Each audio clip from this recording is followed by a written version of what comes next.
নমস্কার। দিশা এডুকেশনের তরফ থেকে আরেকটা বীজগণিতের অঙ্ক খুব সুন্দর নিয়ে আসা হয়েছে। খুব সুন্দর অঙ্ক এটা।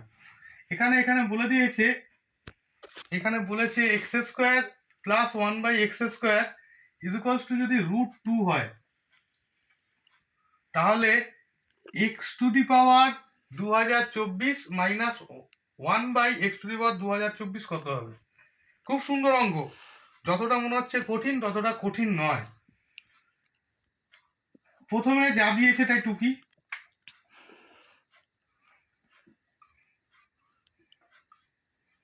এবার করব উভয় পক্ষকে বর্গ করে পাই। উভয় পক্ষকে বর্গ করে পাই। কি পাচ্ছি? বা x square plus 1/x square square √2 তার স্কোয়ার। এটাকে করলে হবে x⁴ plus 2 into x square into 1/x square plus 1/x⁴। এটা √2টা স্কোয়ার করলে 2 হয়ে যাবে। এটা কেটে গেল। বা x⁴ plus 1/x⁴ equals to 2 - 2। এটা +2 ছিল, এদিকে আসলো -2 হয়ে গেল। বা x⁴ plus 1/x⁴ equals to 0। উভয় পক্ষকে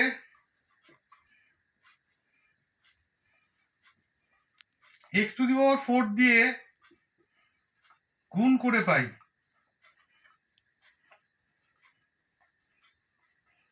কি পাচ্ছি? সুতরাং x⁴ into x⁴ plus 1/x⁴ into x⁴ equals to 0 into x⁴। এটা কেটে গেল। আমরা জানি যদি এক্স স্কোয়ার ইন্টু x⁴³ যদি থাকে, তাহলে কি হয়? x⁴2 + 3 হয়ে যায়, পাওয়ারগুলো যোগ হয়ে যায়, x⁵ হয়। এখানেও সেরকম, এটা পাওয়ারটা যোগ হয়ে যাবে, তাহলে x⁸ হবে। আর এইটা +1 ইকুয়ালস টু 0-র সঙ্গে যে কোনো জিনিস গুণ করলে 0 হয়। বা x⁸ ইকুয়ালস টু -1।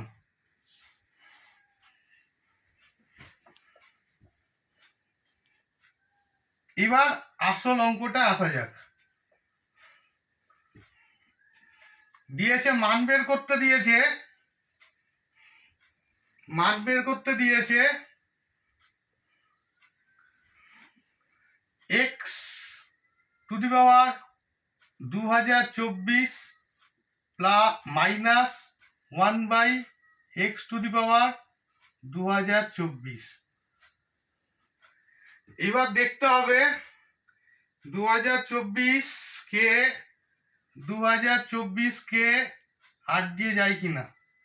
8×2 = 16, 4 2 নামলো, 5×8 = 40, 2 4 3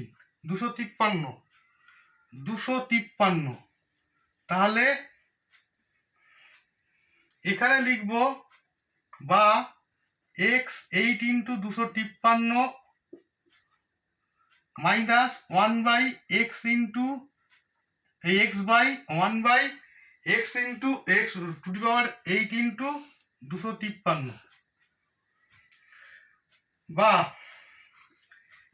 এটা পাওয়ারে নিয়ে আসছি, 8⁸ তার পাওয়ার 253 মাইনাস 1/x⁴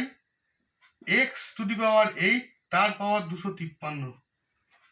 এইটার মান তো পেয়েছি, এগুলো সমান সমান হবে, এটার মান তো পেয়েছি, এটার মান তো এইমাত্র বের করলাম, -1-এর 253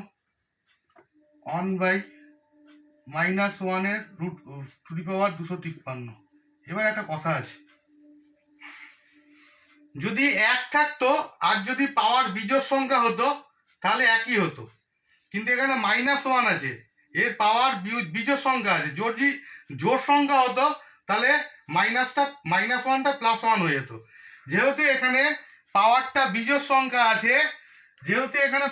বিজোড় সংখ্যা আছে, তাই জন্য এই মাইনাস চিহ্নটা উঠবে না। ধরো -1 × -1 জোড় সংখ্যা, মানে মাইনাস এইটা যদি হয় স্কোয়ার হয় তাহলে +1 হবে। আর যদি -1কে 3বার গুণ করি, -1 × -1 × -1 মানে -1 এর কিউব, তাহলে কিন্তু -1 হবে। সেরকম বিজোড় সংখ্যা যদি হয় তাহলে কিন্তু উত্তর হবে তোমার এর মান হবে কিন্তু -1। এখানে -1/-1 ইকুয়ালস টু -1 প্লাস 1কে 1 দিয়ে গুণ করলে 1 ইকুয়ালস টু 0। উত্তর আসবে 0। তোমার উত্তর হবে এখানে এইটা। আশা করি বুঝতে পেরেছো অঙ্কটা যদি ভালো লেগে থাকে, ভিডিওটা ভালো লেগে থাকে, তাহলে চ্যানেলটাকে সাবস্ক্রাইব করে দিও আর ভিডিওটাকে শেয়ার করে দিও। নমস্কার।